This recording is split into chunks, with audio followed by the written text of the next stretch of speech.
తెచ్చుకోగలమా మనం? లేదండి. ఇప్పుడు యాంటీబయాటిక్స్ లేకపోతే ఏమవుతుంది అంటారు.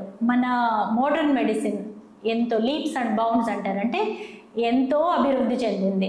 ఓకే, క్యాన్సర్ చికిత్స కానీ, సర్జరీస్ కానీ, లేజర్ చికిత్స కానీ, సో ఇవన్నీ అంతరించిపోతాయి యాంటీబయాటిక్స్ లేకపోతే. ఎందుకంటే సర్జరీ చేయడానికి ముందర ఎంతో ఆలోచించాలి. ఎందుకంటే ఎంత మంచి సర్జరీ చేసినా కూడా ఇన్ఫెక్షన్ వస్తే ఆ పేషెంట్కి విలువ ఉండదు, ఆయన చేసిన పనికి కూడా విలువ ఉండదు. అలాగే క్యాన్సర్ కీమోథెరపీ, మనం ఎంతోమంది క్యాన్సర్ పేషెంట్స్ని మళ్ళీ నార్మల్ పీపుల్గా బయటికి తీసుకొస్తున్నాం కీమోథెరపీ వల్ల. కానీ వాళ్ళ ఇమ్యూనిటీ ఒక ఫేజ్లో బాగా తగ్గిపోతుంది. అప్పుడు వాళ్ళని కాపాడేది యాంటీబయాటిక్స్ మాత్రమే. సో ఇట్లాగా ప్రాణాన్ని కాపాడే యాంటీబయాటిక్స్ లేని ప్రపంచం అంటే ఊహించుకోలేము. పెనిసిలిన్ అనే యాంటీబయాటిక్ మొదటగా 1928లో డిస్కవర్ అయిందండి. ఆ తర్వాత World War II టైంలో మనకి మాస్ స్కేల్లో పెద్ద ఎత్తున దాన్ని ప్రొడ్యూస్ చేశారు.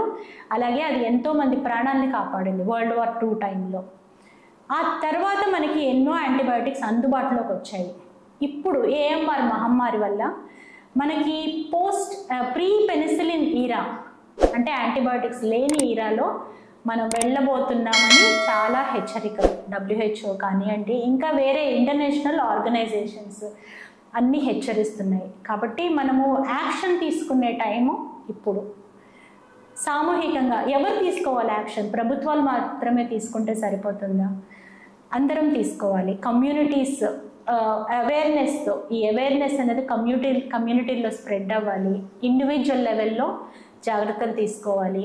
అలాగే హాస్పిటల్స్ కానివ్వండి, లేకపోతే యానిమల్ ఇండస్ట్రీ, ఫార్మస్యూటికల్ ఇండస్ట్రీ, మనం ఫార్మస్యూటికల్ వేస్ట్, ఈ యాంటీబయాటిక్ రెసిడ్యూస్ అన్నీ వాతావరణంలో కలుషితం అవ్వడం వల్ల మన భూమి, నీరు కలుషితమై అది మళ్ళీ మనకి ఈ రెసిస్టెంట్ బ్యాక్టీరియా రూపంలో మళ్ళీ మనకు వస్తుంది.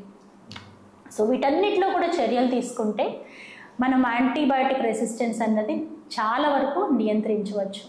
యాంటీబయాటిక్ రెసిస్టెన్స్ అనేది ఒక ఓటమి కాదు, ఇది ప్రకృతి మనకి ఇచ్చే ఒక హెచ్చరిక. ఈ భూమి మీద మిలియన్స్ ఆఫ్ ఇయర్స్ కన్నా ముందరే బ్యాక్టీరియా అనేవి ఇవాల్వ్ అయ్యాయి. అవి మనకన్నా ఎన్నో సంవత్సరాల ముందరే ఉన్నాయి.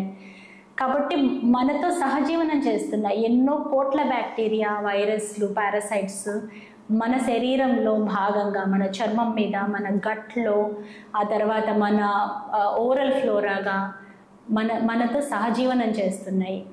కాబట్టి వీటిని గౌరవించాలి. అలాగే ఆరోగ్యకరమైన హ్యాబిట్స్ని మనం పెంపొందించుకోవాలి. ఈ అవేర్నెస్తో ఉండాలి, హెల్త్ అవేర్నెస్. ఏవైతే మన హెల్త్కి ప్రమాదాలు, AMR లాంటి విషయాల మీద అవగాహన పెంచుకోవడము, అట్లాగే హెల్దీ హ్యాబిట్స్ ఫ్యామిలీలో మనం ఫ్యామిలీలో పాటించడం, ఈ మనకు తెలిసిన అవగాహనని నలుగురితో పంచుకోవడం. వీటి మీద ఎప్పుడైతే డిస్కషన్స్ నడుస్తాయో, ప్రోగ్రామ్స్ నడుస్తాయో, ఇన్స్టాగ్రామ్ రీల్స్ నడుస్తాయో, ఓకే, యూట్యూబ్ షార్ట్స్ వస్తాయో, అప్పుడు అవగాహన పెరుగుతుంది. అప్పుడు దీనివల్ల మన ఆరోగ్యము బాగుంటుంది, సమాజం బాగుంటుంది, మన ముందు తరాలు కూడా బాగుంటారు.